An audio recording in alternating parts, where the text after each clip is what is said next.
Hey everyone, we're closing out our Computex coverage over the next few days, but we still have plenty of stuff to work on, including today's quick report on the MSI VR Backpack. And a couple of companies have VR backpacks this time around, but MSI is one of the first, along with Asus, to debut the technology in a semi-real form. Before getting to that, all this coverage is brought to you by Rosewell and their new Cullinan case, which uses tempered glass side panels. So with this backpack, first of all, the target price is not finalized, but just to get it out of the way immediately, they are aiming at the $2,000-ish range, and it will maximally sell upwards of $5,000 depending on the SKU in it.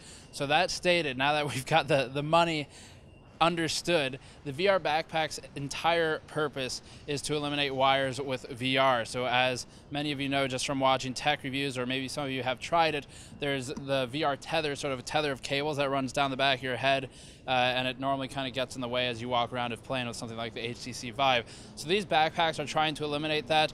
I'm personally not 100% sure how viable I think the idea is, but they're definitely all trying, and it is something to at least talk about. So the thing is equipped with a custom motherboard. It's not a laptop like we saw with Intel previously at CES.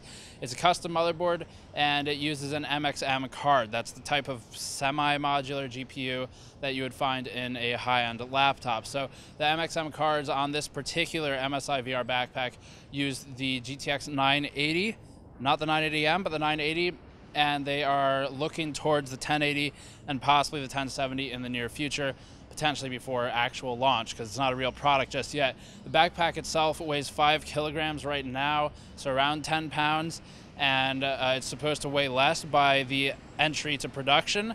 Its weight is derived primarily from the use of all aluminum for the backpack, but other materials like plastics and things like that will be introduced to the final model. And of course it's got normal backpack straps on it, but otherwise is all aluminum right now. Most of the weight comes from the batteries, so it's got 2 GT80 batteries in it. These are the batteries found in MSI's mechanical keyboard equipped laptop, the huge GT80 Titan or whatever it's called, the $4,000 laptop. So 2 batteries from that thing, a total of 24 cells in the lithium-ion batteries, and rated for 60 to 90 minutes of VR gameplay, actual gaming, with quote-unquote 5 hours of normal use. I'm not really sure what exactly that means, because to me normal use is gaming, but I guess if you're using it for sort of 2D desktop type applications, then that would be longer use. The rest of this, so we said custom motherboard, MXM, video card. It is wireless, that's the main thing. And then it's got 2 fans, so one fan as intake, I think 120 millimeters, that's on one side of the backpack. One is exhaust on the other side, blows through, hits the card, cools it down, and that's pretty much all there is for air and cooling right now that we know about. Requires about 60 minutes to charge the 2 batteries in there. Battery's pretty easily swappable, so in theory MSI will be selling additional battery packs, or I guess you could probably use something else out there, but you'll need an additional battery if you want to do more than an hour of gaming at a time without a charging session in between. You'd still have to shut down, of course, to switch the battery, but it can charge while playing. Release target, second half of 2016. There's yet no name, and the immediate competitors are Asus. Check out our Intel coverage from CES. Search VR Backpack on the channel, you'll find that.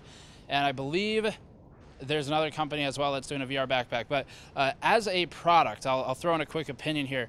VR, many of you know what I think of that already, but as a product, VR backpacks, it's not quite there yet. It's an interesting concept. It's a very good idea, because one of the biggest limiters of VR is that mobility and the lack of it. It's a little bit dangerous in some of the demos, people tripping and things like that. But 60 to 90 minutes, yeah, it's a long time in VR, still not quite there yet. And that will, of course, increase the lifespan of the playtime will increase as these GPUs and CPUs lower their TDP. So that's all for the MSI VR Backpack at Computex 2016. Check back shortly for roundups from the show, including best video card roundups and things like that, cases, some other stuff we saw at the show. Thank you for watching. As always, Patreon link in the post-roll video if you want to help us out directly. I'll see you all next time.